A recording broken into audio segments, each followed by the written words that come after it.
चंचला के ओम नमः शिवाय, हरि ओम नमः शिवाय। चंचला के प्रयत्न से पार्वती जी की आज्ञा पाकर तंबूरू का विद्या पर्व विंध्या पर्वत पर शिव पुराण की कथा सुनाकर बिंदु का पिशाच योनि से उद्धार करना तथा उन दोनों दंपति का शिव धाम में सुखी होना। सूत जी बोले, शौनक, एक दिन परमानंद में निमग्न हुई चंचला ने उमा देवी के पास जाकर प्रणाम किया और दोनों हाथ जोड़कर वह उनकी स्तुति करने लगी। चंचला बोली, गिरजा नंदिनी स्कंद माता उमे, मनुष्यों में सदा आपका सेवन किया है, मनुष्यों ने सदा आपका सेवन किया है। समस्त सुखों को देने वाली शंभु प्रिय, आप ब्रह्म स्वरूपनी हैं, विष्णु और ब्रह्मा आदि देवताओं द्वारा सेवे हैं। आप ही सगुणा और निर्गुणा हैं तथा आप ही सूक्ष्म सच्चिदानंद स्वरूपनी आध्या प्रकृति हैं। आप ही संसार की सृष्टि, पालन और संहार करने वाली हैं। तीनों गुणों का आश्रय भी आप ही हैं। ब्रह्मा, विष्णु और महेश्वर, इन तीनों देवताओं का आवास स्थान तथा उनकी उत्तम प्रतिष्ठा करने वाली पराशक्ति आप ही हैं। सूची कहते हैं, शौनक, जिसे सदगति प्राप्त हो चुकी थी वह चंचला इस प्रकार महेश्वर पत्नी उमा की स्तुति करके सिर झुकाए चुप हो गई। उसके नेत्रों में प्रेम के आंसू उमड़ आए थे। तब करुणा से भरी हुई शंकर प्रिया भक्त वत्सला पार्वती देवी ने चंचला को संबोधित करके बड़े प्रेम से इस प्रकार कहा। पार्वती जी बोली, सखी चंचुले सुंदरी, मैं तुम्हारी की हुई इस स्तुति से बहुत प्रसन्न हूँ। बोलो, क्या वर मांगती हो? तुम्हारे लिए मुझे कुछ भी अदेय नहीं है। चंचला बोली, निष्पाप गिरजा कुमारी, मेरे पति बिंदु इस समय कहाँ है? उनकी कैसी गति हुई है ये मैं नहीं जानती। करुणामयी दीन वत्सले, मैं अपने उन पति देव से जिस प्रकार संयुक्त हो सकूं वैसा ही उपाय कीजिए। महेश्वरी महादेवी, मेरे पति एक शूद्र जातीय वैश्या के प्रति आसक्त थे और पाप में ही डूबे रहते थे। उनकी मृत्यु मुझसे पहले ही हो गई थी। ना जाने वह किस गति को प्राप्त हुए। गिरिजा बोली, बेटी, तुम्हारा बिंदु नाम वाला पति। ओम नमः शिवाय, ओम नमः शिवाय। 15 का ध्यान रखे ना, 5 मिनट पूरे, 8:15 पे हो गए हैं। और आपने ना गिरिराज कुमारी को गिरिजा बोला है, गिरिराज कुमारी है पूरा नाम ना। हाँ, गिरिराज कुमारी। हाँ जी, ठीक है। हाँ जी, आपने गिरिजा बोला था ना। हाँ जी, ठीक। नमः शिवाय। उषा जी। ओम नमः शिवाय, ओम नमः शिवाय, ओम नमः शिवाय, ओम नमः शिवाय। गिरिजा बोली, बेटी, तुम्हारा बिंदु नाम का पति बड़ा पापी था। उसका अंतःकरण बड़ा ही दूषित था। वेश्या का उपभोग करने वाला वे महामूढ़ मरने के बाद नरक में पड़ा अनगणित वर्षों तक नरक में नाना प्रकार के दुख भोग कर वह पापात्मा अपने शेष पाप को भोगने के लिए विंध्य पर्वत पर पिशाच हुआ है। इस समय वे पिशाच अवस्था में ही है और नाना प्रकार के क्लेश उठा रहा है। वे दुष्ट वही वायु पीकर रहता है और सदा सब प्रकार के कष्ट सहता है। सूत जी कहते हैं, शौनक, गौरी देवी की ये बात सुनकर उत्तम व्रत का पालन करने वाली चंचला उस समय पति के महान दुख से दुखी हो गई। फिर मन को स्थिर करके उस ब्राह्मण पत्नी ने व्यथित हृदय से महेश्वरी को प्रणाम करके पुनः पूछा। चंचला बोली, महेश्वरी महादेवी, मुझ पर कृपा कीजिए और दूषित कर्म करने वाले मेरे उस दुष्ट पति का अब उद्धार कर दीजिए। देवी, कुत्सित बुद्धि वाले मेरे उस पापात्मा पति को किस उपाय से उत्तम गति प्राप्त हो सकती है, ये शीघ्र बताइए। आपको नमस्कार है। पार्वती ने कहा, तुम्हारा पति यदि शिव पुराण की पुण्यमयी उत्तम कथा सुने तो सारी दुर्गति को पार करके वे उत्तम गति का भागी हो सकता है। अमृत के समान मधुर अक्षरों से युक्त गौरी देवी का ये वचन आदर पूर्वक सुनकर चंचला ने हाथ जोड़ मस्तक झुकाकर उन्हें बारंबार प्रणाम किया और अपने पति देव के समस्त पापों की शुद्धि तथा उत्तम गति की प्राप्ति के लिए पार्वती देवी से ये प्रार्थना की कि मेरे पति को शिव पुराण सुनाने की व्यवस्था होनी चाहिए। उस ब्राह्मण पत्नी के बारंबार प्रार्थना करने पर शिवप्रिया गौरी देवी को बड़ी दया आई। उन भक्त वत्सला महेश्वरी गिरिजा राजकुमारी ने भगवान शिव की उत्तम कीर्ति का गान करने वाले गंधर्व राज तुम्बवरु को बुलाकर उनसे प्रसन्नता पूर्वक इस प्रकार कहा, तुम्बरु, भगवान तुम्हारी भगवान शिव में प्रीति है। तुम मेरे मन की बातों को जानकर मेरे अभीष्ट कार्यों को सिद्ध करने वाले हो, इसलिए मैं तुमसे एक बात कहती हूँ, तुम्हारा कल्याण हो। तुम मेरी सखी के साथ शीघ्र ही विंध्य पर्वत पर जाओ। वहां एक महाघोर और भयंकर पिशाच रहता है। उसका वृतांत तुम आरंभ से ही सुनो। मैं तुमसे प्रसन्नता पूर्वक सब कुछ बताती हूँ। पूर्व जन्म में वे पिशाच बिंदुक नामक ब्राह्मण था। मेरी सखी चंचला का पति था, परंतु वे दुष्ट वेश्यागामी हो गया। स्नान संध्या आदि नित्य कर्म छोड़कर अपवित्र रहने लगा। क्रोध के कारण उसकी बुद्धि पर मूढ़ता छा गई थी। वे कर्तव्य अकर्तव्य का विवेक नहीं कर पाता था। अभक्षण, भक्षण, सज्जनों से द्वेष और दूषित वस्तुओं का दान लेना, यही उसका स्वाभाविक कर्म बन गया था। वे अस्त्र शस्त्र लेकर हिंसा करता, खाए हाथ से बाएं हाथ से खाता, दीनों को सताता और क्रूरता पूर्वक पराये घरों में आग लगा देता था। चांडालों से प्रेम करता और प्रतिदिन वेश्या के संपर्क में रहता था। बड़ा दुष्ट था। वे पापी अपनी पत्नी का परित्याग करके दुष्टों के संग में ही आनंद मानता था। वे मृत्यु परंत दुराचार में ही फंसा रहा। फिर अंत काल आने पर उसकी मृत्यु हो गई। वे पापियों के भोग स्थान घोर यमपुर में गया और वहां बहुत से नरकों का उपभोग करके वे दुष्टात्मा जीव इस समय विंध्य पर्वत पर पिशाच बना हुआ है। वही वे दुष्ट पिशाच अपने पापों का फल भोग रहा है। तुम उसके आगे यत्न पूर्वक शिव पुराण की उस दिव्य कथा का प्रवचन करो, जो परम पुण्यमयी तथा समस्त पापों का नाश करने वाली है। शिव पुराण की कथा का श्रवण सबसे उत्कृष्ट पुण्य कर्म है। उससे उसका हृदय शीघ्र ही समस्त पापों से शुद्ध हो जाएगा और वे प्रेत योनि का परित्याग कर देगा। उस दुर्गति मुक्त होने पर बिंदुरा नामक पिशाच को मेरी आज्ञा से विमान पर बिठाकर तुम भगवान शिव के समीप ले आओ। सूत जी कहते हैं, शौनक ओम नमः शिवाय, ओम नमः शिवाय, ओम नमः शिवाय, ओम नमः शिवाय, नमः शिवाय, ओम नमः शिवाय। सुभाष गाबा जी, आप करोगे? सुभाष भैया। सॉरी, मैं नहीं पढ़ पाऊंगा, सॉरी, मेरे पास है नहीं है भाई। अच्छा जी, ठीक है, कोई बात नहीं। किरण जी। नमो शिवाय, ओम नमो शिवाय। सूत जी कहते हैं, शौनक, महेश्वरी उमा के इस प्रकार आदेश देने पर गंधर्व राज तुम्बरु मन ही मन बड़े प्रसन्न हुए। उन्होंने अपने भाग्य की सराहना की।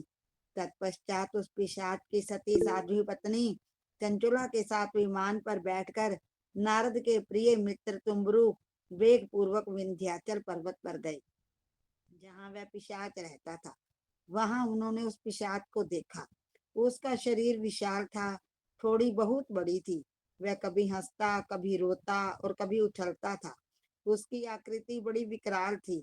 भगवान शिव की उत्तम कीर्ति का गान करने वाले महाबली तुम्बरु ने उस अत्यंत भयंकर पिशाच को पाशों द्वारा बांध लिया। तदनंतर तुम्बरु ने शिव पुराण की कथा बांटने का निश्चय करके महोत्सव युक्त स्थान और मंडप आदि की रचना की। इतने में ही संपूर्ण लोकों में बड़े वेग से ये प्रचार हो गया कि देवी पार्वती की आज्ञा से एक पिशाच का उद्धार करने के उद्देश्य से शिव पुराण की उत्तम कथा सुनाने के लिए तुम्बरु विंध्य पर्वत पर गए हैं। फिर तो उस कथा को सुनने के लोग से बहुत से देव ऋषि भी शीघ्र ही वहां जा पहुंचे। आदर पूर्वक शिव पुराण सुनने के लिए आए हुए लोगों को उस पर्वत पर बड़ा अद्भुत और कल्याणकारी समाज जुट गया।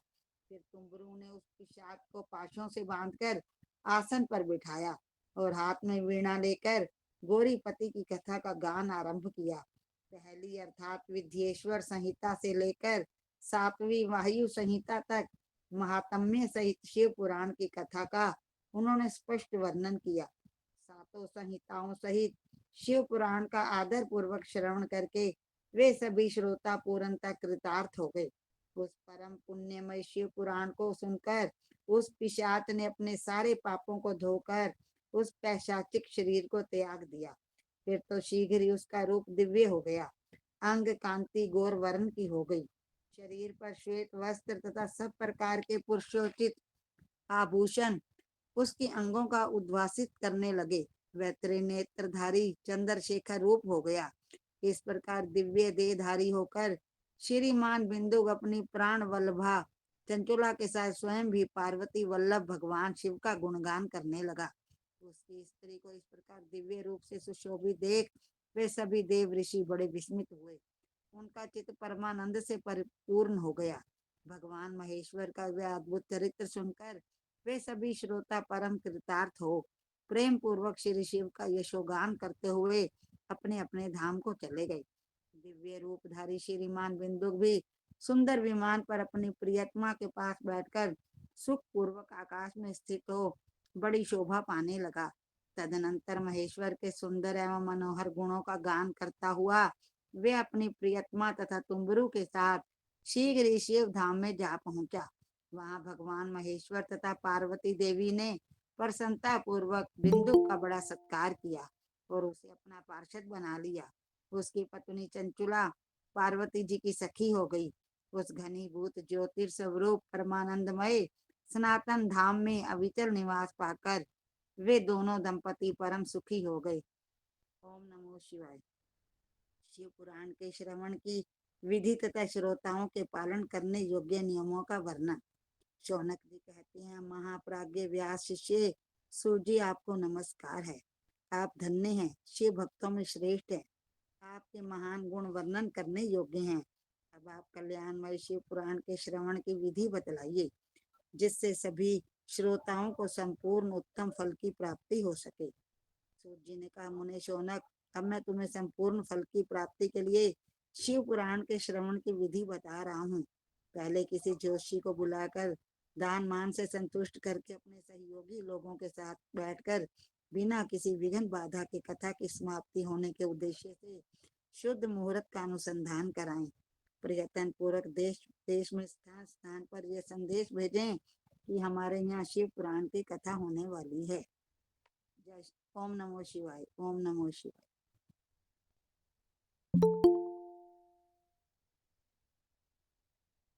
और शिवाय। संतोष शर्मा जी, ओम नमः शिवाय। ओम नमः शिवाय। ओम नमः शिवाय। अपने कल्याण की इच्छा रखने वाले लोगों को उसे सुनने के लिए अवश्य पधारना चाहिए। कुछ लोग भगवान शिव श्री हरि की कथा से बहुत दूर पड़ गए हैं। कितने ही स्त्री शूद्र आदि भगवान शंकर के कथा कीर्तन से वंचित रहते हैं। उन सबको भी सूचना हो जाए, ऐसा प्रबंध करना चाहिए। देश देश में जो भगवान शिव के भक्त हैं तथा शिव कथा के कीर्तन और श्रवण के लिए उत्सुक हों, उन सबको आदर पूर्वक बुलवाना चाहिए और आए हुए लोगों का सब प्रकार से आदर सत्कार करना चाहिए। शिव मंदिर में, तीर्थ में, वन प्रांत में अथवा घर में शिव पुराण की कथा सुनने के लिए उत्तम स्थान का निर्माण करना चाहिए। केले के खम्भों से सुशोभित एक ऊंचा कथा मंडप तैयार कराएं। उसे सब ओर फल पुष्प आदि से तथा सुंदर चंदोबे से अलंकृत करें और चारों ओर ध्वजा पताका लगाकर तरह तरह के सामानों से सजाकर सुंदर शोभा संपन्न बना दें। भगवान शिव के प्रति सब प्रकार से उत्तम भक्ति करनी चाहिए। वही सब तरह से आनंद का विधान करने वाली है। परमात्मा भगवान शंकर के लिए दिव्य आसन का निर्माण करना चाहिए तथा कथावाचक के लिए भी एक ऐसा दिव्य आसन बनाना चाहिए जो उनके लिए सुखद हो सके। मुने, नियम पूर्वक कथा सुनने वाले श्रोताओं के लिए भी यथायोग सुंदर स्थानों की व्यवस्था करनी चाहिए। अन्य लोगों के लिए साधारण स्थान ही रखने चाहिए। जिसके मुख से निकली हुई वाणी देहधारियों के लिए कामधेनु के समान अभीष्ट फल देने वाली होती है, उस पुराण वेत्ता विद्वान वक्ता के प्रति तुच्छ बुद्धि कभी नहीं रखनी करनी चाहिए। संसार में जन्म तथा गुणों के कारण बहुत से गुरु होते हैं, परंतु उन सब में पुराणों का ज्ञाता विद्वान ही परम गुरु माना गया है। पुराण वेत्ता पवित्र, दक्ष, शांत, ईर्ष्या पर विजय पाने वाला, साधु और दयालु होना चाहिए। ऐसा प्रवचन कुशल विद्वान इस पुण्यमयी कथा को कहे। सूर्योदय से आरंभ करके 3:30 पहर तक उत्तम बुद्धि वाले विद्वान पुरुष को शिव पुराण की कथा सम्यक रीति से बांचनी चाहिए। मध्याह्न काल में 2 घड़ी तक कथा बंद रखनी चाहिए, जिससे कथा कीर्तन से अवकाश पाकर लोग मलमूत्र का त्याग कर सकें। कथा आरंभ के दिन से 1 दिन पहले व्रत ग्रहण करने के लिए वक्ताओं को क्षौर करा देना चाहिए। जिन दिनों कथा हो रही हो उन दिनों प्रयत्न पूर्वक प्रातः काल का सारा नित्य कर्म संक्षेप से ही कर लेना चाहिए। वक्ता के पास उसकी सहायता के लिए एक दूसरा वैसा ही विद्वान स्थापित करना चाहिए। वह भी सब प्रकार के संशयों को निवृत्त करने में समर्थ और लोगों को समझाने में कुशल हो। कथा में आने वाले विघ्नों की निवृत्ति के लिए गणेश जी का पूजन करे। कथा के स्वामी भगवान शिव की तथा विशेषता शिव पुराण की पुस्तक की भक्ति भाव से पूजा करे।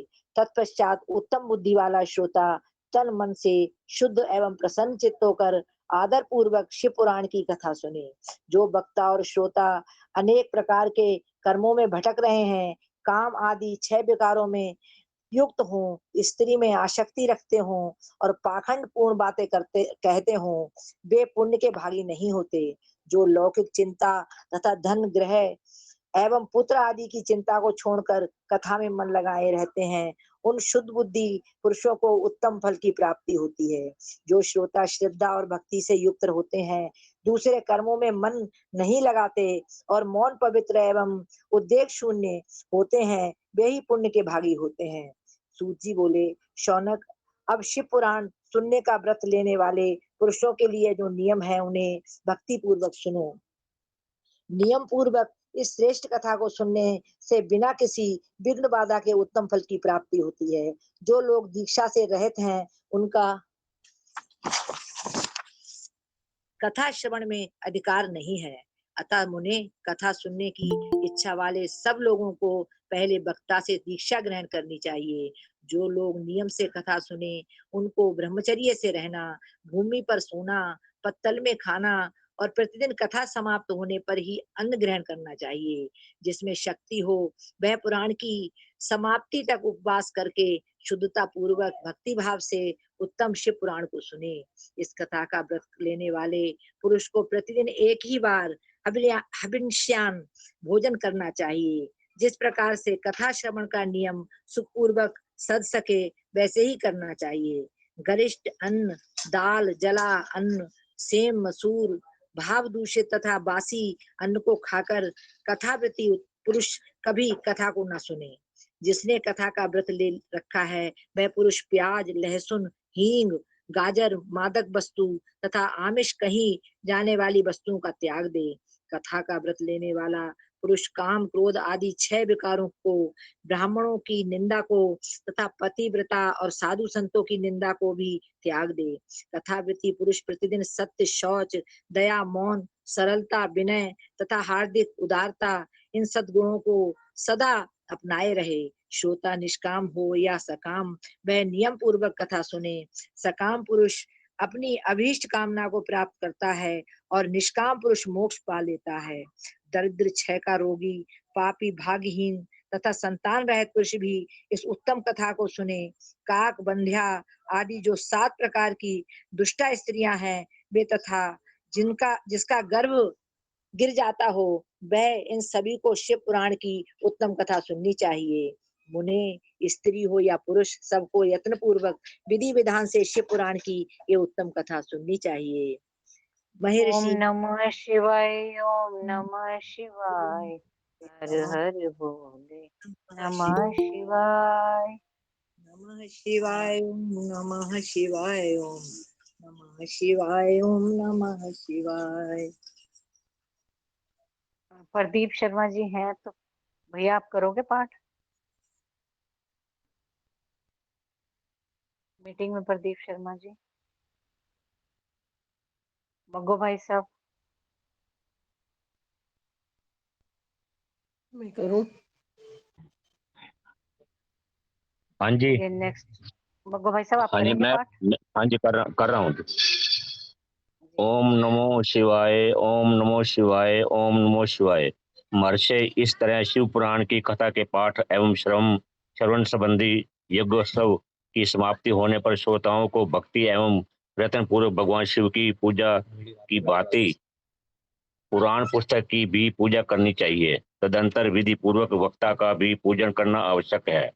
पुस्तक को आच्छादित करने के लिए नवीन एवं सुंदर बस्ता बनावे और उसे बांधने के लिए दृढ़ एवं दिव्य डोरी लगावें, फिर उसका विधिवत पूजन करें। मुनि श्रेष्ठ इस प्रकार महान उत्सव के साथ पुस्तक और वक्ता की विधिवत पूजा करके वक्ता की सहायता के लिए स्थापित हुए पंडित का भी उसी के अनुसार धन आदि के द्वारा उससे कुछ ही कम सत्कार करें। वहां आए हुए ब्राह्मणों को अन्न धन आदि का दान करें। साथ ही गीत वाद्य और नृत्य आदि के द्वारा महान उत्सव रचाएं। मुने, यदि श्रोता विरक्त हो तो उसके लिए कथा समाप्ति के दिन विशेष रूप से उस गीता का पाठ करना चाहिए जिसे श्री रामचंद्र जी के प्रति भगवान शिव ने कहा था। यदि श्रोता ग्रस्त हो तो उस बुद्धिमान को उस श्रवण कर्म की शुद्ध अविष्य के द्वारा होम करना चाहिए। मुने, रुद्र संहिता के प्रत्येक श्लोक द्वारा होम करना उचित है अथवा गायत्री मंत्र से होम करना चाहिए, क्योंकि वास्तव में ये पुराण गायत्रीमय ही है। अथवा शिव पंचाक्षर मूल मंत्र से हवन करना उचित है। होम करने की शक्ति न हो तो विद्वान पुरुष यथाशक्ति हवनीय भविष्य का ब्राह्मण को दान करे।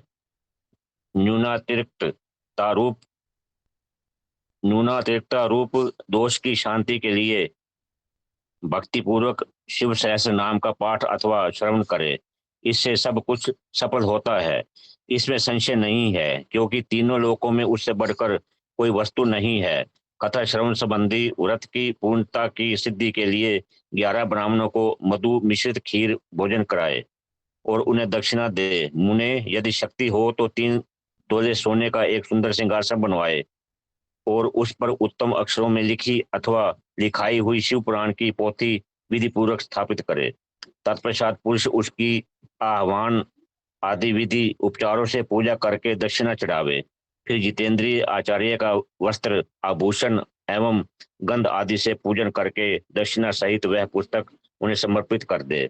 उत्तम बुद्धि वाला श्रोता इस प्रकार भगवान शिव के संतोष के लिए पुस्तक का दान करे।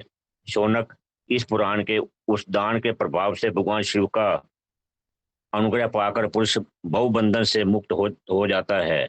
इस तरह विधि विधान का पालन करने पर श्री संपन्न शिव पुराण संपूर्ण फल को देने वाला तथा भोग और मोक्ष का दाता होता है।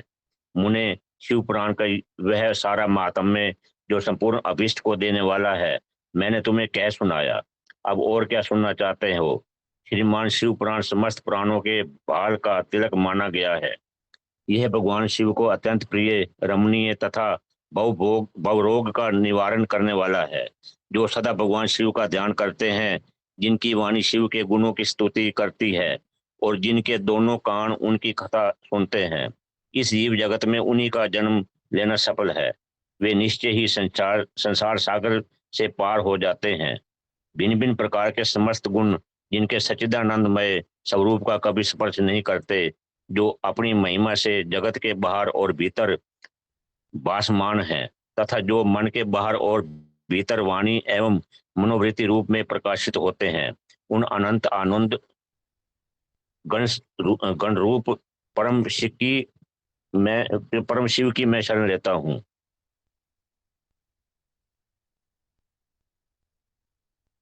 ओम नमो शिवाय, ओम नमो शिवाय, ओम नमो शिवाय। श्री पुराण पुरुषोत्तम ओम नमः। नमः शिवाय, ओम नमः शिवाय। किरण जी, किरण कांता जी। ओम नमः शिवाय, ओम नमः शिवाय। भर हर बोले नमः शिवाय। शिव महापुराण विदेश्वर संहिता। प्रयाग में सूत जी से मुनियों का तुरंत पापनाश करने वाले साधन के विषय में प्रश्न। आद्यंत मंगल मजात समान भाव मार्यम तमीशम जरामर मातम देवम पंचाननम प्रबल पंच विनोदशीलम संभाव्य मनसी शंकर मम्बिकेशम।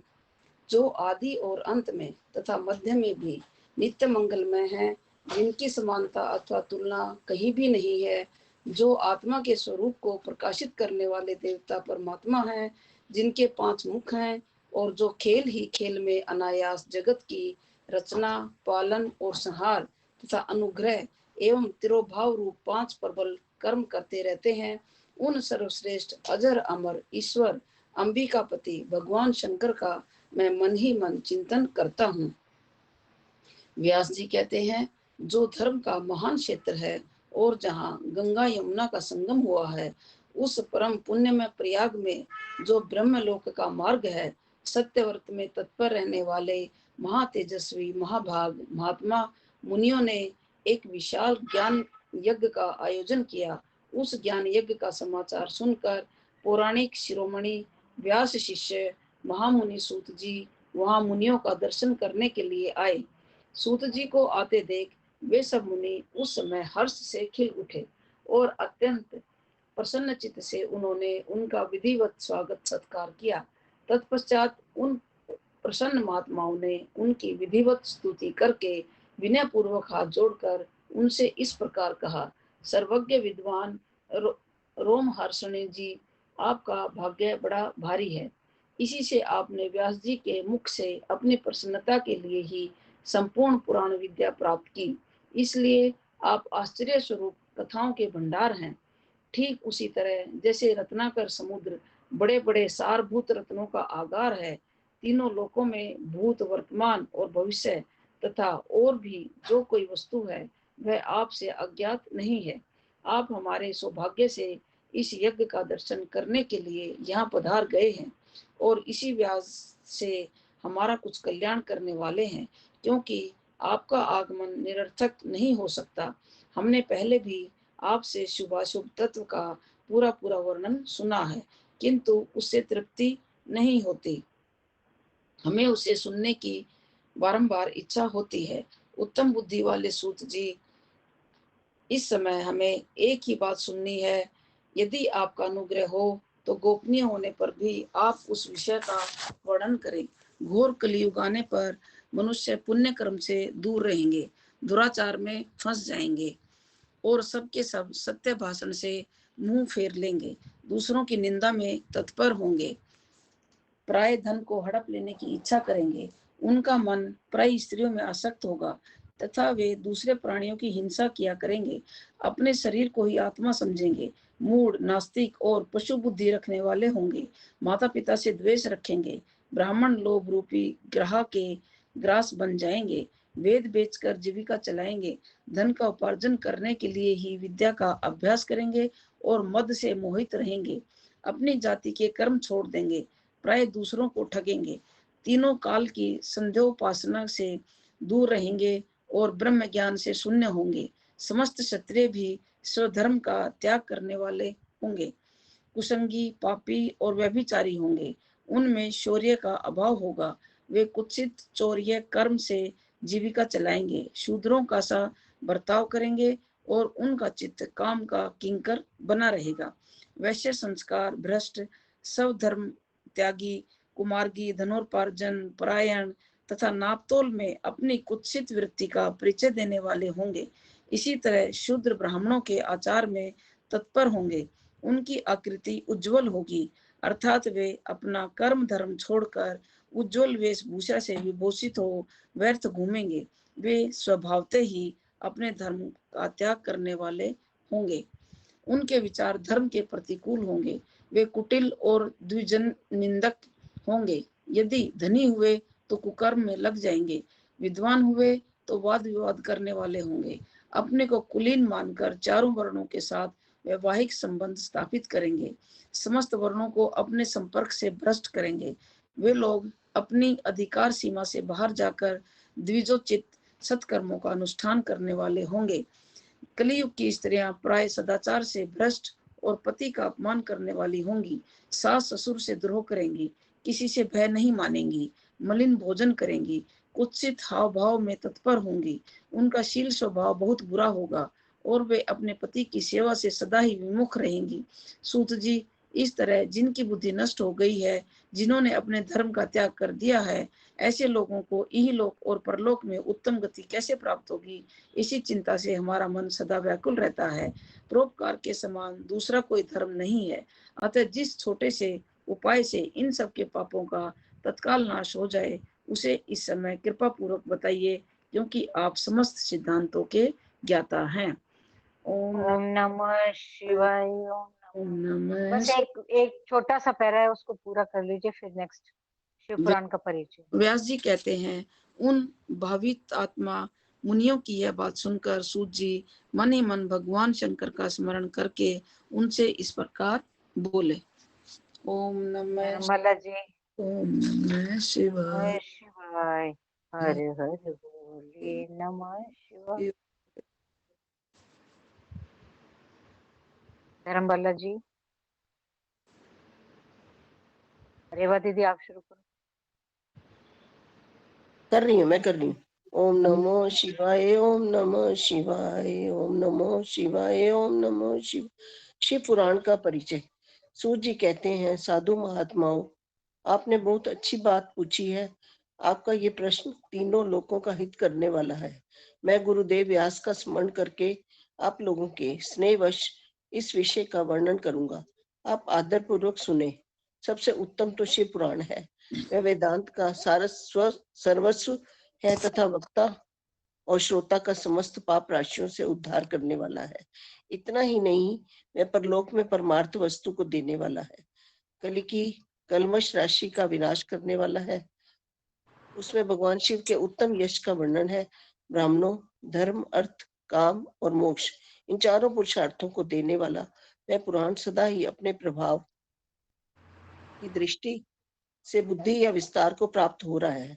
विप्रवरों, उस सर्वोत्तम शिव पुराण के अध्ययन मात्र से वह कलयुग के पाप सक्त जीव श्रेष्ठतम गति को प्राप्त हो जाएंगे।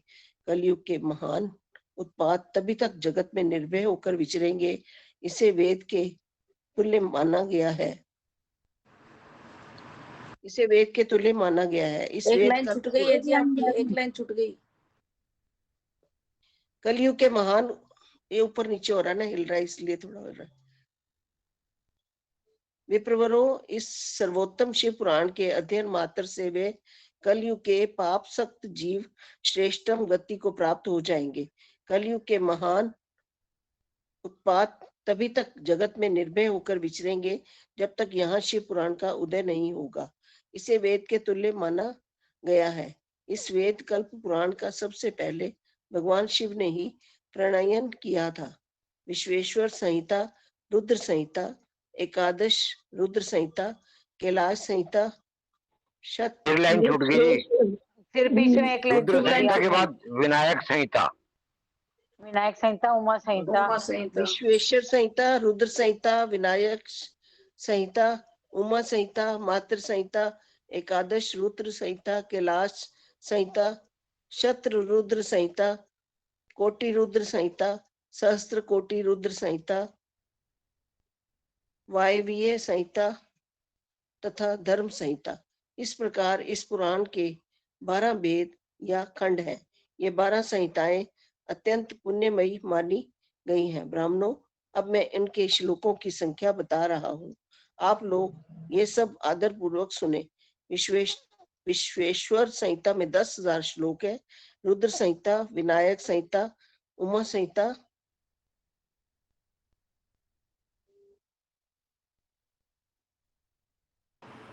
और मातृ संहिता और मातृ संहिता, इनमें से प्रत्येक में 8-8 हजार श्लोक है। ब्राह्मणों, एकादश रुद्र संहिता में 6,000 शत्र रुद्र संहिता में 3000, फिर लाइन छूट गई जी। पहले ऊपर फिर एक लाइन, एक का ऊपर वाली लाइन पड़ी है जिसमें 13,000। एकादश रुद्र संहिता में 13,000। ब्राह्मणों से ना, ब्राह्मणों एकादश रुद्र संहिता में 13,000, कैलाश संहिता में 6,000 और शत्र रुद्र संहिता में 3,000। धर्मबाला जी धीरे धीरे एक एक लाइन करके पढ़िए। वो कई बार ऊपर नीचे हिल जाता है ना, तो आंखों में थोड़ा सा वो हो जाता है। अक्षर भी छोटे आ रहे हैं अब की बार। हाँ हाँ, अब ठीक है, अब ये बड़ा है थोड़ा।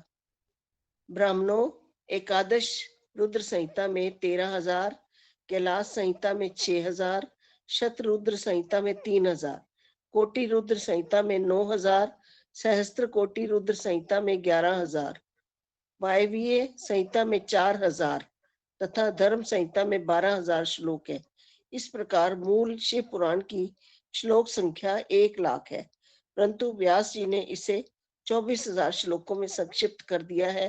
पुराणों की क्रम संख्या के विचार से इस शिव पुराण का स्थान चौथा है। इसमें 7 संहिताएं हैं। पूर्व काल में भगवान शिव ने श्लोक संख्या की दृष्टि से 9 करोड़ श्लोकों का एक ही पुराण ग्रंथ प्रथित किया है। सृष्टि के आदि में निर्मित हुआ वह पुराण साहित्य अत्यंत विस्तृत था। फिर द्वापर आदि युगों में द्वैपायन, व्यास आदि महर्षियों ने जब पुराण का 18 भागों में विभाजन कर दिया, उस समय संपूर्ण पुराणों का संक्षिप्त स्वरूप केवल 4,00,000 श्लोकों का रद्द गया। उस समय उन्होंने शिव पुराण का 24,000 श्लोकों में प्रतिपादन किया। यही इसके श्लोकों की संख्या है। ये वेद तुल्य पुराण 7 संहिताओं में बटा हुआ है। इसकी पहली संहिता का नाम विश्वेश्वर संहिता है, दूसरी रुद्र संहिता समझनी चाहिए, तीसरी का नाम शतरुद्र संहिता, चौथी का कोटि रुद्र संहिता, पांचवी का उमा संहिता, छठी का कैलाश संहिता और सातवीं का नाम वायवीय संहिता। इस प्रकार से ये 7 संहिताएं मानी गई हैं। इन 7 संहिताओं से युक्त दिव्य शिव पुराण वेद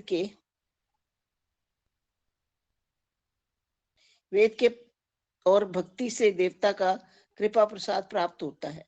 ठीक उसी प्रकार जैसे ओम नमः शिवाय, ओम नमः शिवाय। लाइन पूरी कर हर लो। हर बोल। ठीक उसी हाँ प्रकार जी, हाँ जी, जैसे अंकुर से आपका बीज टाइम और हो बीज गया है। से, ठीक है, अंकुर से बीज पैदा होता है। ओम नमः शिवाय। रेवा जी सॉरी, आज मेरे से गलतियां हो गई हैं थोड़ी, ऊपर नीचे हो रहा था ना, वो फ्लक्चुएट कर रहा था। संहिताओं से युक्त दिव्य शिव पुराण वेद के तुल्य प्रामाणिक तथा सबसे उत्कृष्ट गति प्रदान करने वाला है। यह निर्मल शिव पुराण भगवान शिव के द्वारा ही प्रतिपादित है। इसे शैव शिरोमणि भगवान व्यास ने संक्षेप से संकलित किया है। ये समस्त जीव समुदाय के लिए उपकारक, त्रिविध तापों का नाश करने वाला, तुलना रहित एवं सत्पुरुषों को कल्याण प्रदान करने वाला है।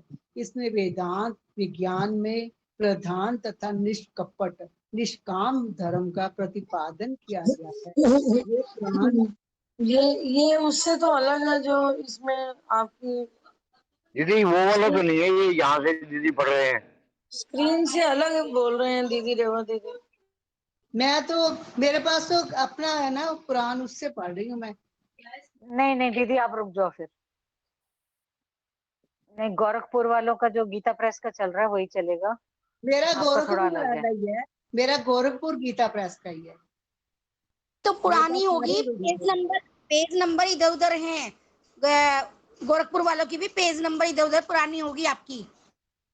उमा जी एक मिनट रुक जाइए। नहीं है, ज्यादा पुरानी नहीं है, नहीं है मेरी। रेवा जी रुक जाइए। जो पीडीएफ में आ रहा है सब लोग वही पढ़ रहे हैं, तो आप अभी रुक जाओ। कोई और मेंबर शुरू करना चाहते तो कर लीजिए। मैं करूँ इसमें से? ओम नमः शिवाय, ओम नमः शिवाय, हर हर बोले। दीदी आवाज नहीं आ रही?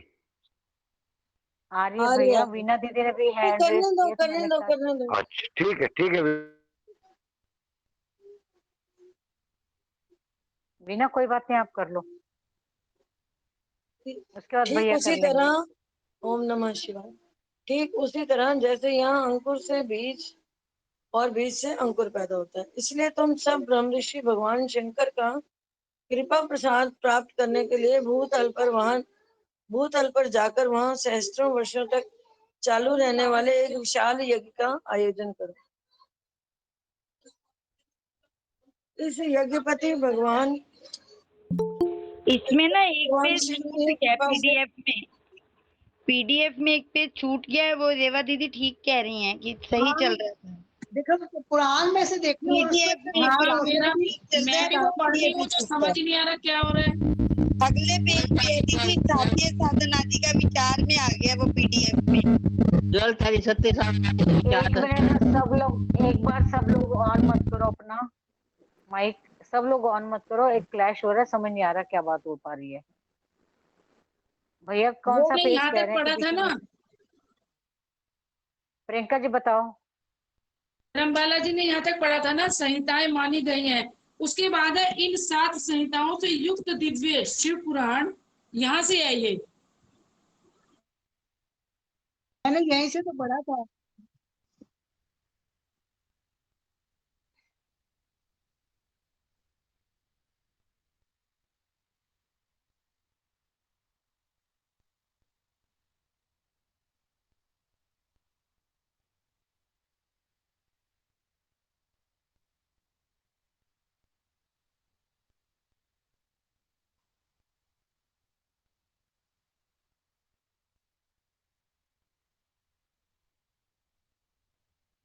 हाँ जी प्रियंका जी आपके पास, हाँ प्रियंका जी आपके पास शिव पुराण आप जहाँ से कर रहे थे कर लो थोड़ा सा। नहीं रीवा आंटी भी तो पढ़ रहे थे ना, वो भी वहीं से पढ़ रहे थे ना।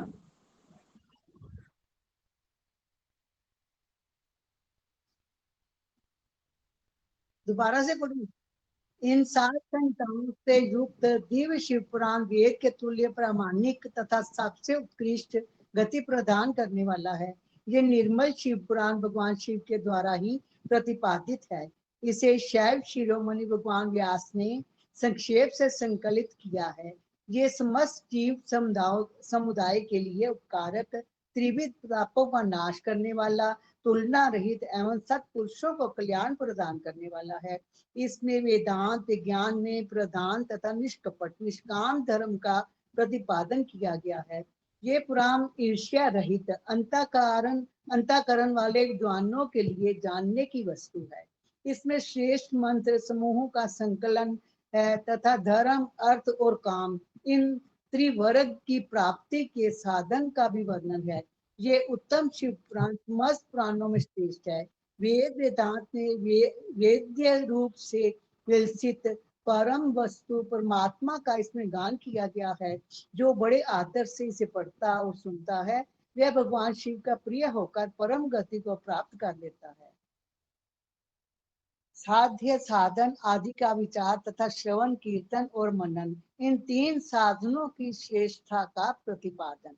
व्यासी कहते हैं सूत जी का ये वचन सुनकर वे सब महर्षि बोले, अब आप हमें वेदांत सार सरस स्वरूप अद्भुत शिव पुराण की कथा सुनाइए। सूत जी ने कहा, आप सब महर्षिगण रोग शोक से रहित कल्याण में भगवान शिव का स्मरण करके पुराण प्रवर शिव पुराण की जो वेद के सार तत्व से प्रकट हुआ है कथा सुनिए। शिव पुराण में भक्ति, ज्ञान और वैराग्य इन तीनों का प्रीति पूर्वक गान किया गया है और वेदांत वेद्य सद्वस्तु का विशेष रूप से वर्णन है। इस वर्तमान काल में जब सृष्टि कर्म आरंभ हुआ था, उन दिनों 6 कुलों के महर्षि परस्पर वाद विवाद करते हुए कहने लगे, अमुक वस्तु सबसे उत्कृष्ट है और अमुक नहीं है। उनके इस विवाद ने अत्यंत महान रूप धारण कर लिया। तब वे सब के सब अपनी शंका के समाधान के लिए सृष्टिकर्ता अविनाशी ब्रह्मा जी के पास गए और हाथ जोड़कर विनय वाणी से बोले, प्रभु आप संपूर्ण जगत को धारण पोषण करने वाले तथा समस्त कारणों के भी कारण हैं। हम ये जानना चाहते हैं कि संपूर्ण तत्वों से परे परात्पर पुराण पुरुष कौन है। ब्रह्मा जी ने कहा, जहाँ से मन सहित वाणी उन्हें ना पाकर लौट आती है तथा जिनसे ब्रह्मा विष्णु रुद्र और इंद्र आदि से युक्त ये संपूर्ण जगत समस्त भूतों एवं इंद्रियों के साथ पहले प्रकट हुआ है, वे ही ये देव महादेव सर्वज्ञ एवं संपूर्ण जगत के स्वामी हैं। ये ही सबके उत्कृष्ट हैं। भक्ति से ही इनका साक्षात्कार होता है, दूसरे किसी उपाय से कहीं इनका दर्शन नहीं हो सकता। रुद्र हरिहर तथा अन्य देवेश्वर सदा उत्तम भक्ति भाव से उनका दर्शन करना चाहते हैं। भगवान शिव में भक्ति होने से मनुष्य संसार बंधन से मुक्त हो जाता है। देवता के कृपा प्रसाद से उनमें भक्ति होती है और भक्ति से देवता का कृपा प्रसाद प्राप्त होता है। ठीक उसी प्रकार जैसे यहाँ अंकुर से बीज और बीज से अंकुर पैदा होता है, इसलिए तुम सब ब्रह्मा ऋषि भगवान शंकर का कृपा प्रसाद प्राप्त करने के लिए भूतल पर जाकर वहां सहस्त्रों वर्षों तक चालू रहने वाले एक विशाल यज्ञ का आयोजन करो। इन यज्ञपति भगवान शिव की ही कृपा से वेदोक्त विद्या के सारभूत साध्य साधन का ज्ञान होता है, साध्य साधन का ज्ञान होता है। शिव पद की प्राप्ति ही साध्य है, उनकी सेवा ही साधन है तथा उनके प्रसाद से जो नित्य नैमित्तिक आदि फलों की ओर से निष्प्रिय होता है वही साधक है। वेदोक्त कर्मों का अनुष्ठान करके उसके महान फल को भगवान शिव के चरणों में समर्पित कर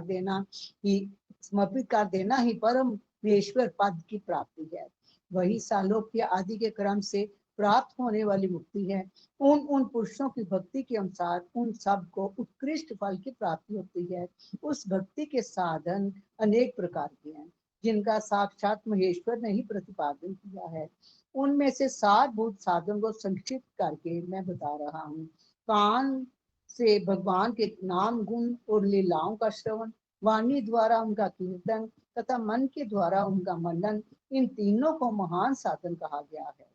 तात्पर्य ये कि महेश्वर का श्रवण कीर्तन और मनन करना चाहिए। ये श्रुति का वाक्य हम सब के लिए प्रमाणभूत है।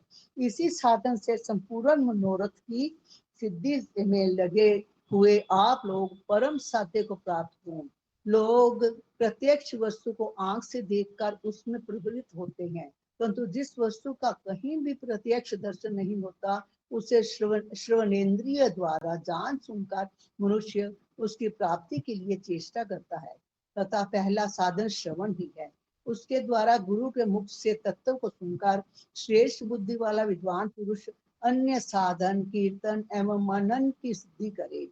क्रमशः मनन पर्यंत इस साधन की अच्छी तरह साधना कर लेने पर उसके द्वारा सालोक्य आदि के क्रम से धीरे धीरे भगवान शिव का सहयोग प्राप्त होता है। पहले सारे अंगों के रोग नष्ट हो जाते हैं, फिर सब प्रकार का लौकिक आनंद भी विलीन हो जाता है। भगवान शंकर की पूजा, उनके नामों के जप तथा उनके गुण रूप विलास और नामों का युक्ति परायण चित्त के द्वारा जो निरंतर परिशोधन या चिंतन होता है उसी को मनन कहा गया है।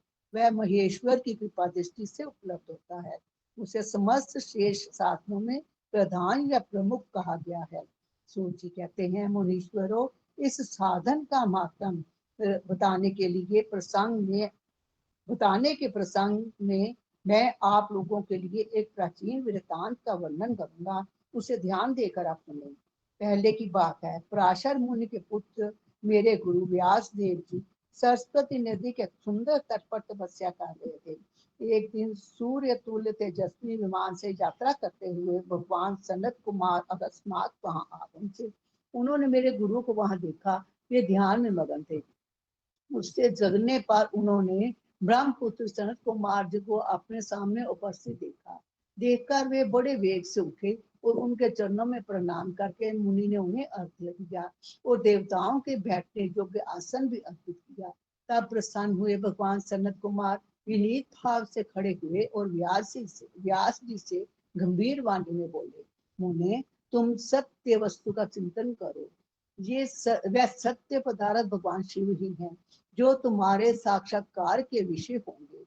भगवान शंकर का श्रवण कीर्तन मनन, ये तीन महत्तर साधन कहे गए हैं। ये तीनों ही वेद सम्मत हैं। पूर्व काल में मैं दूसरे दूसरे साधनों के संभ्रम में पड़कर घूमता घामता मंदराचल पर जा पहुंचा और वहां तपस्या करने लगा। तदनंतर महेश्वर शिव जी की आज्ञा से भगवान नंदिकेश्वर वहां आए। उनकी मुझ पर बड़ी दया थी।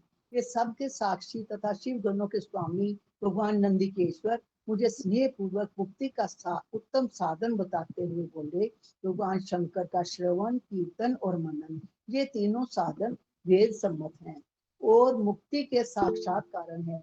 ये बात स्वयं भगवान शिव ने मुझसे कही है। तथा ब्राह्मण, तुम श्रवण आदि तीनों साधनों का ही अनुष्ठान करो।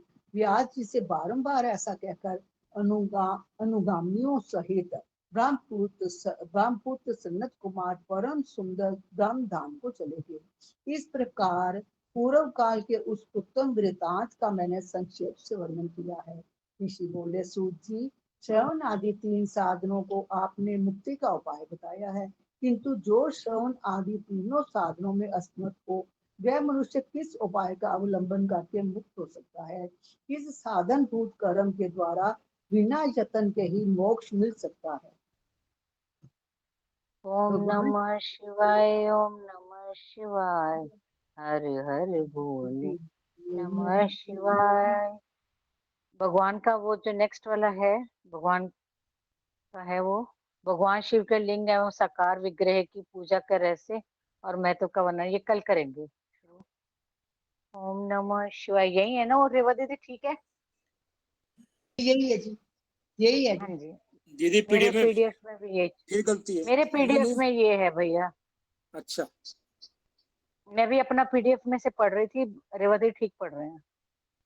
आपके पास पता नहीं कौन सा, मैं आपको भेजती हूँ ये वाला। बेदन ठीक है भैया। ये वैसे ना, एक आप कहते थे पुरानी होगी या नई होगी, गोरखपुर गीता प्रेस की जो किताबें है ना, चाहे 100 साल पहले की ले लो ना, वही होगी। एक वही तो है जहाँ पे हमारे असली किताब मिलती है, असली पुराण मिलती है। सेम है, सेम है, सेम होती है उसमें। हाँ, ये कभी भी नई पुरानी में चेंज नहीं हो सकती, सेम चलिए होगी। ठीक, ठीक है, ठीक है हाँ, रेवा मेरे जी। पास पहले पुरानी थी, वो मैंने फिर मंदिर में दे दी थी, फिर बाद में ये ली थी। सेम है ये, वो भी पढ़ी आपकी और मेरी भी सेम है, मेरी 15-20 साल पहले की है।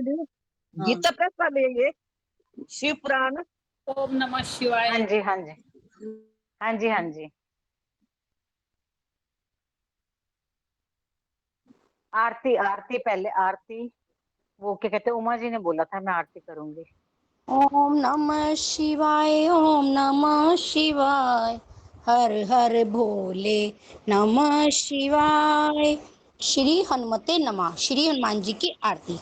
आरती कीजिए हनुमान लला की, दुष्ट दलन रघुनाथ कला की, जाके बल से गिरवर कापे, रोग दोष जाके निकट न झाके, अंजनी पुत्र महाबलदाई, संतन के प्रभु सदा सहाई, देवीरा रघुनाथ पठाए, लंका जारी सिया सुदिलाए, लंका सुकोट समुद्र सिखाई, जात पवन सुत बार न लाई, लंका जारी असुर संहारे, सिया राम जी के काज संवारे, लक्ष्मण मूर्छित पड़े सकारे, लाए संजीवन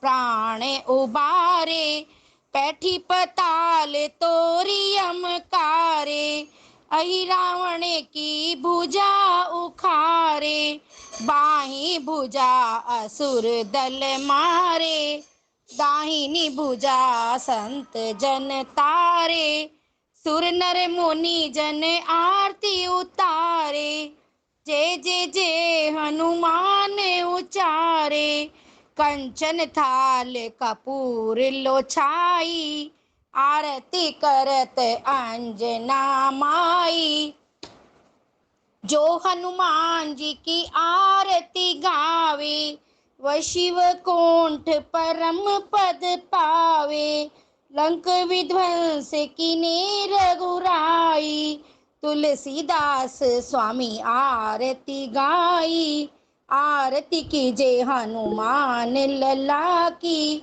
दुष्ट दलन रघुनाथ कला की। जय श्री राम, जय हनुमान। झांकी उमा, 2 लाइनें बस। झांकी उमा महेश की, आठों पहर किया करो, नैनों के पात्र में सुधा भर भर के पिया करो। झांकी उमा महेश की, आठों पहर किया करो। कभी पूरी सुना देंगे, समय होगा तो। 2 लाइन। ओम नमः अभी शिवाय। किरण बालाजी ने आज भी पढ़ा है, किरण बालाजी के पास पुस्तक है, तो कल आपको भी दोबारा से चांस दे देंगे। प्रियंका जी के पास है, पूनम विरमानी जी के पास है, और किसके पास बुक है? उषा जी के पास है, मेरे पास भी है। और मेरे पास भी है दीदी, मेरे पास भी। रीवा जी के पास भी है। नीलू दीदी उमा जी के, मेरे पास भी उमा है। जी के पास, रेवा जी के पास, मृदुला जी के पास। मैं भी कर लूंगी दीदी। मैंने सबके नाम नोट कर लिए हैं, बाकी फिर कल दोबारा से हैंड रेज करवा लेंगे। अभी अरदास ले लीजिए। आपने अरदास भेजी थी वही करनी है और दूसरी वाली करनी है?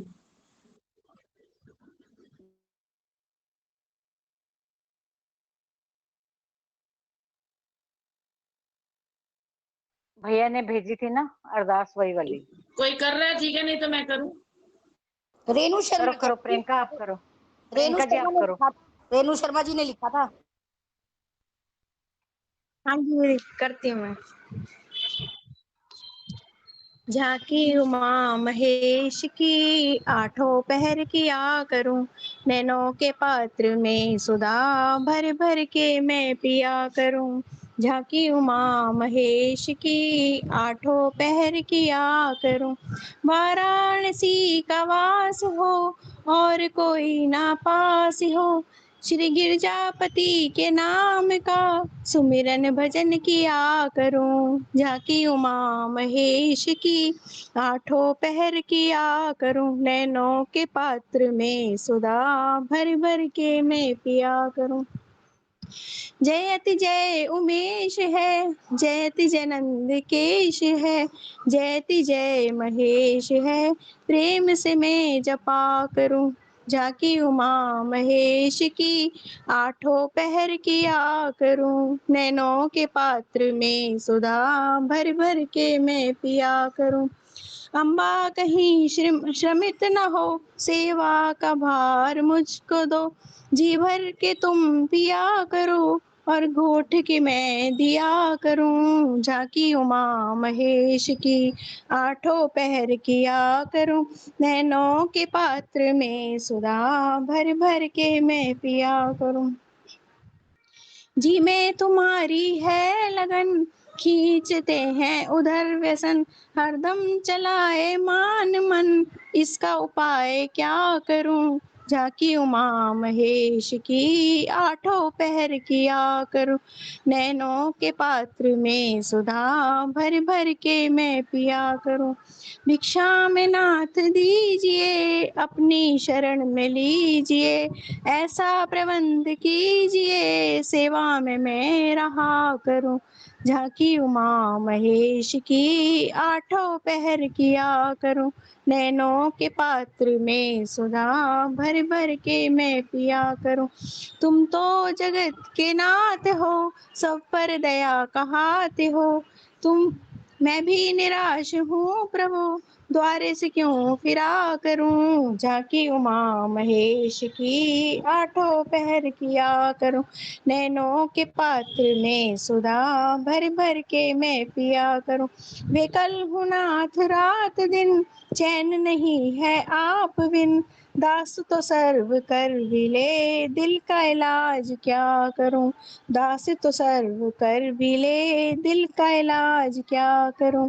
झांकी उमा महेश की, आठों पहर किया करूं, नैनों के पात्र में सुधा भर भर के मैं पिया करूं।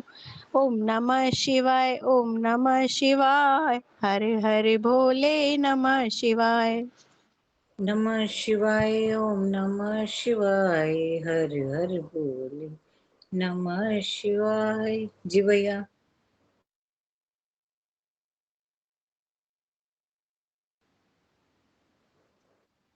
वीना जी है मीटिंग में? वीना जी नहीं है, वीना जी लेफ्ट हो गई है। अच्छा जी।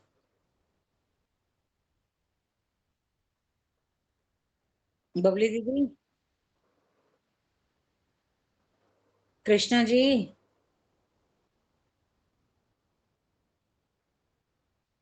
सभी सुखी हो, सभी निरोगी, घर घर बरसे कृष्ण कृपा, मंगल में हो सबका जीवन, घर घर बरसे कृष्ण कृपा। बार बार ये प्रार्थना करते रहें, मेरे नाथ मैं आपको भूलूं नहीं, मेरे नाथ मैं आपसे दूर न रहूं, आप मुझसे दूर न रहें। मेरे नाथ आप अपनी कृपा सब प्रकार से सब पर बरसाए रखें।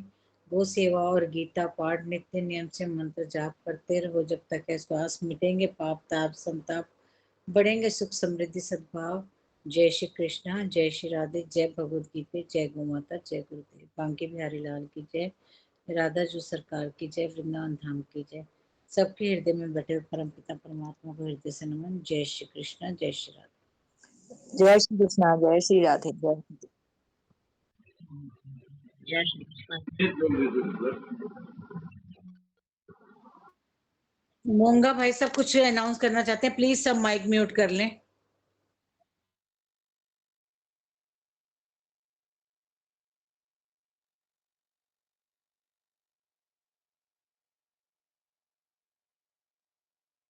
हाँ जी, हाँ जी।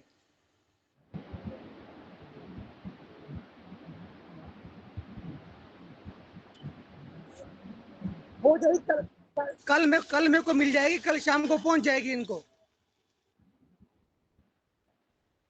हाँ हाँ, मैं दुकान पे गया था, वो कह रहे हैं आपको कल मिल जाएगी। कल शाम को मैं इनको दे दूँ, कल रात को इनको मिल जाएगी।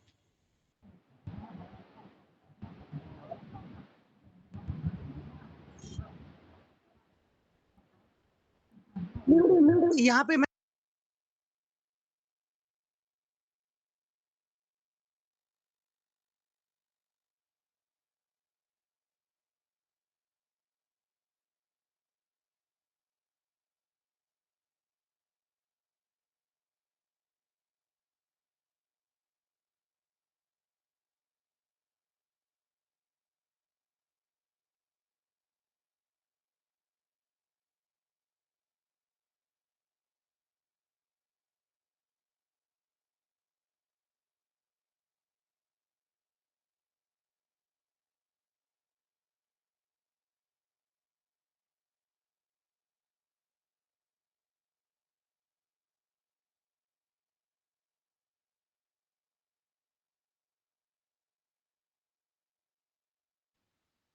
पहले सबको लोकल अरेंज करने दो, फिर उनको कह लेंगे।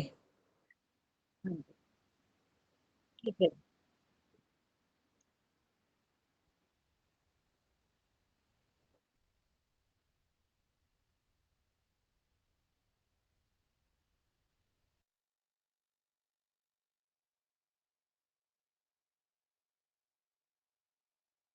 शिवपुरा सब जगह मिल जाती है, सब जगह मिल जाती है। मैं भी लेके आई हूँ।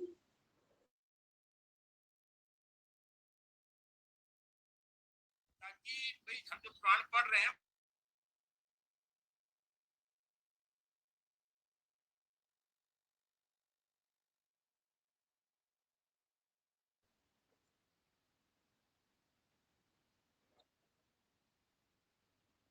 भैया मैंने जिस पीडीएफ में से पढ़ रही थी ना, और रेवा जी भी वही कर रहे थे, मैंने वो फिर दोबारा ग्रुप में डाल दिया है, और जहाँ जहाँ पे विश्राम हुआ है वो वाला पेज भी डाल दिया।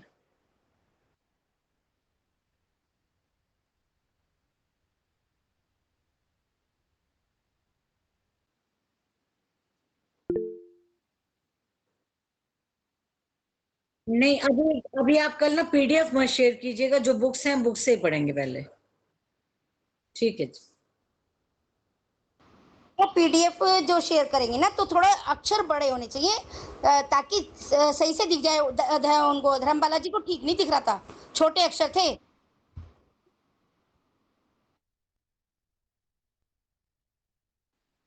बिल्कुल बिल्कुल, थोड़ा सा बड़ा किया जाता है, उससे ज्यादा बड़ा करो तो फैल जाते हैं अक्षर। बिल्कुल ठीक कह रहे हो, बिल्कुल ठीक कह रहे हो। मेरा एक एक्सपीरियंस है कि अगर हमारे पास 2 डिवाइस है और एक पे हम पीडीएफ खोलते हैं और एक से हम पाठ करते हैं और सुनते हैं तो उसमें कोई परेशानी नहीं आ रही। मैंने आज ऐसे ही पाठ किया है और बिल्कुल सही कह रहे हैं, मैं भी मेरा ऐसे ही करती हूँ। हाँ, 2 अगर आपके पास है तो उसमें एक पे आप पीडीएफ खोल लो, और मैं ऐसे ही करती हूँ। मैं तो करती ऐसे हूँ, हाँ। मैं बुक्स खरीदती नहीं हूँ। पता क्या है?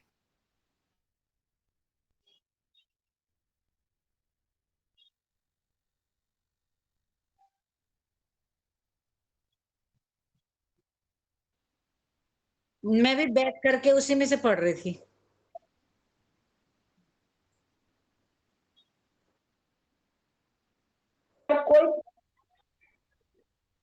मैंने आज भी पीडीएफ खोल रखी थी। हाँ जी हाँ जी भैया, हाँ जी, हो जाता है। बिल्कुल, बहुत अच्छा हो जाता है, बहुत आराम से। जहाँ कहीं कोई त्रुटि हो प्लीज कोई मतलब रोक दिया करे, जैसे आज रोक दिया था, कोई दिक्कत नहीं है उसमें। लेकिन दो वही कोशिश डिवाइस यही में करो। बहुत ही मतलब कूल रहते हैं हम। जब 2 डिवाइस अगर हैं हमारे पास तो हम बड़े कूल रहते हैं, ना मिस्टेक होती है, ना हमें हम चाहें तो अपनी उंगली से अक्षरों को बड़ा छोटा भी कर देते हैं ना, तो उसमें काफी मतलब सुविधा लगती है पढ़ने में। Thank you.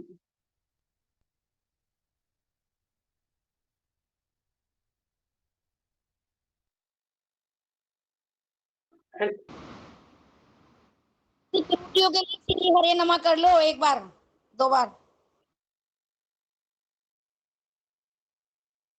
चावला भाई साहब।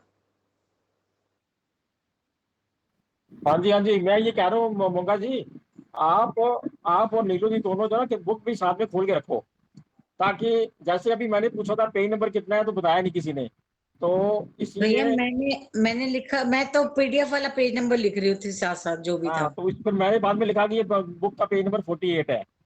अच्छा, हाँ जी, यही नहीं पता होता कौन से भैया पूछ रहे हैं, सब सारे। ठीक है, चलिए ठीक है। पीडीएफ का और बुक का पेज अलग अलग है, पेज नंबर अलग है। चलिए कल से बुक खुल जाएगी, टेंशन नहीं लो, कोई बात नहीं। नीलू दी, मोगा भाई साहब, मैं एक नंबर सेंड करूंगी। मैंने आज उन्हें ग्रुप वो भेजा था लिंक ना, तो उन्होंने ज्वाइन करा था, तो आप उनको ऐड कर देना ग्रुप में। आप नंबर भेज देना प्रियंका। ग्रुप खुला है, उसमें भेज दूंगी। बंद है, आप मेरे को या भैया को किसी को भी भेज दो। पर ये मोगा भाई साहब का व्हाट्सएप मुझे शो ही नहीं होता है। आप जब क्या कहते हैं ग्रुप के ऊपर इंफॉर्मेशन वाला वो खोलोगे ना, तो उसमें सबके नंबर आ जाएंगे। नहीं, मोगा भाई साहब का नंबर तो है मेरे पास, वो ग्रुप वो व्हाट्सएप नहीं शो करता मुझे उसका। प्रियंका मैं आपको भेज दूंगी, टेंशन नहीं लो, मैं आपको भेज दूंगी। धन्यवाद जी, धन्यवाद।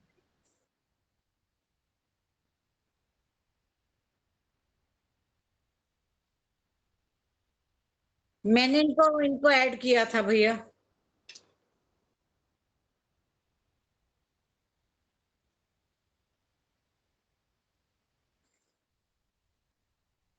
हाँ जी, गुजरात से।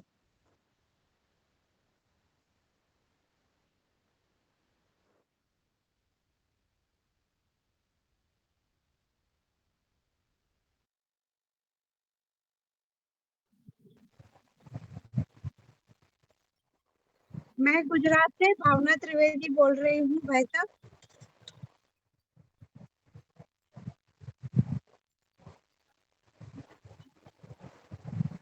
गांधीधाम। हाँ जी, हाँ जी। श्री कृष्ण, जय श्री कृष्णा, जय श्री राधे। जय श्री कृष्णा, जय श्री राधे जी। राधे सबको। जय श्री जय कृष्ण, श्री कृष्णा, जय श्री राधे जी सबको।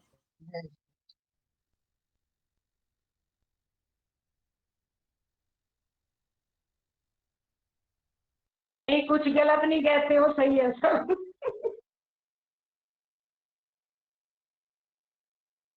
मैनेज इतना मैनेज करना भी तो हो जाता है ना फिर।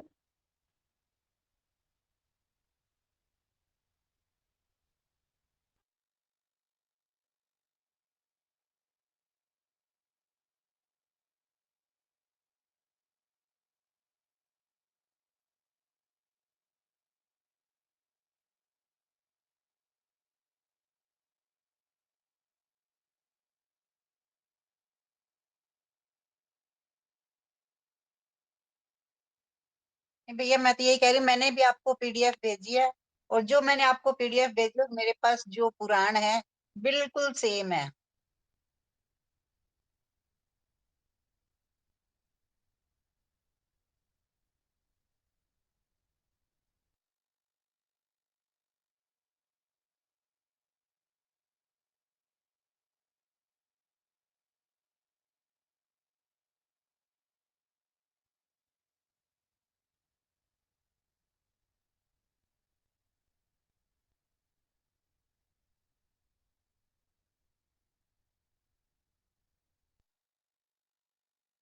जय श्री कृष्ण। जय श्री कृष्ण।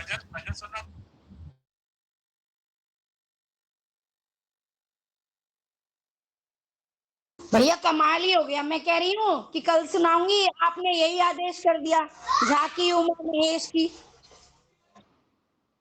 नहीं, मैं कह रही थी, मैंने कहा 2 लाइन मैंने बोली तो आदेश यही था कि भाई यही स्तुति होगी। चलो भाई हो गया काम।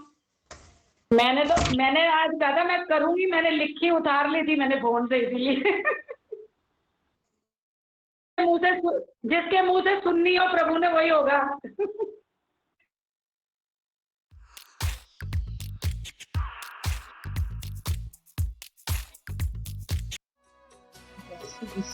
Yes.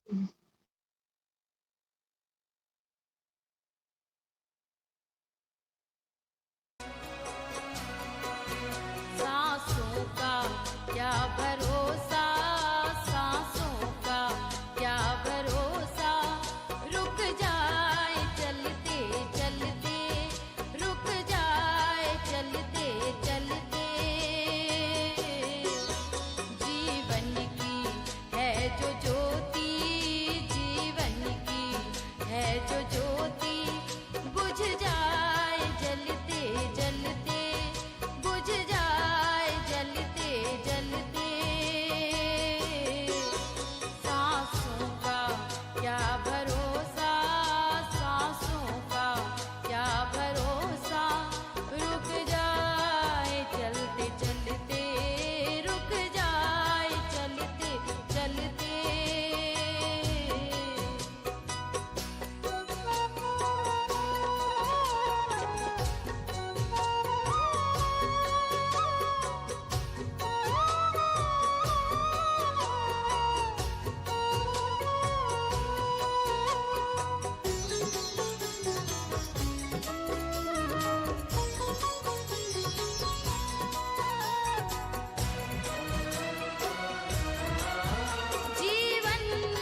जय श्री राम, क्या हाल है?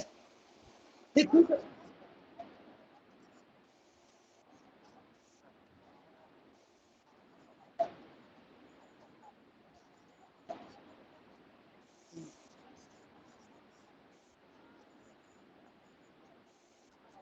शशि की सिस्टर है। नहीं नहीं, आए थे, ये उनकी सिस्टर है, एक बार आए थे बीच में, आवाज भी मिलती है। हाँ सिस्टर है उनकी। जो इनके इनके भाई थे ना जो बंटी, उनसे उनसे आवाज ही मिलती है इनकी। हाँ इनके भाई मेरे साथ पढ़ते थे ना।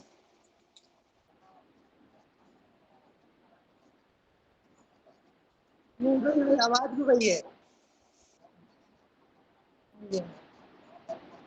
हाँ जी हाँ जी। मैंने कहा था, जब जब मीटिंग शुरू हुई थी तो 4 जने थे सिर्फ बस। तो स्टार को तो मालूम था, उसके बाद और ज्वाइन कर रहे वो पीटीए में से हैंड रेज करने लगे। अब ज्यादा हैंड रेज हुआ तो अब बात की थी उन्होंने, उन्होंने अनाउंस भी किया था, लेकिन उस टाइम 4 जने थे। बाद में 8 बजे 10-12 जने ज्वाइन हो गए। 43।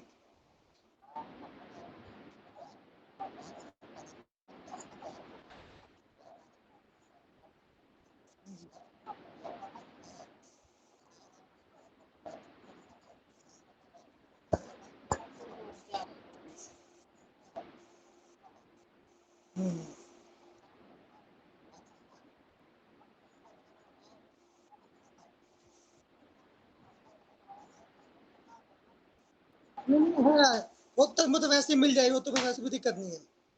किसी और को चाहे तो और भी मंगवा के दे दूंगा।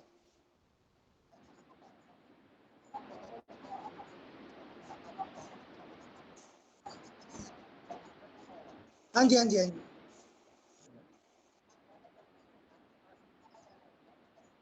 हाँ जी। ना पर बाकी ठीक ठाक बढ़िया। मैंने पंडित जी को ही भेज दी, पंडित जी को ही भेज दी मैंने वो पीडीएफ वीडियो।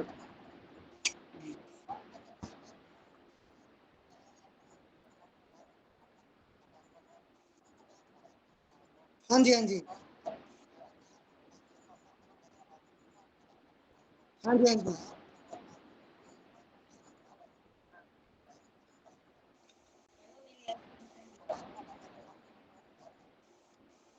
क्या था?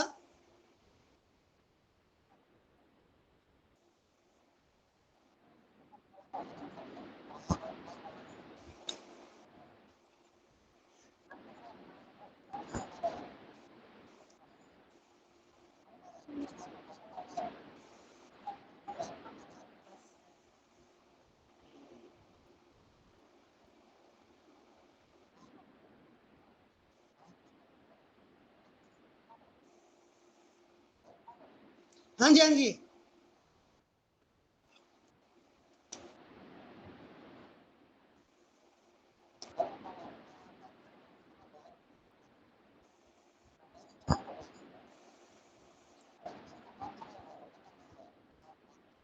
कोई बात नहीं, मैसेज पढ़ लूंगा, मैं पढ़ूंगा। किसका है?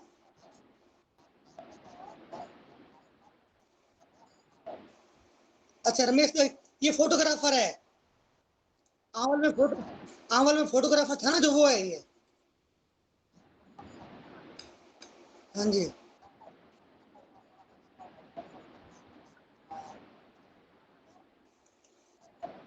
मैं कर चेक कर लूंगा, मैं इनका नंबर सेव करके ना देख लूंगा मैं।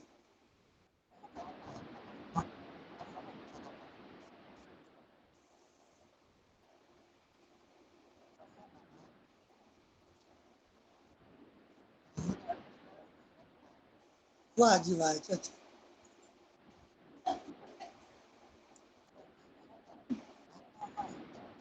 ठीक है।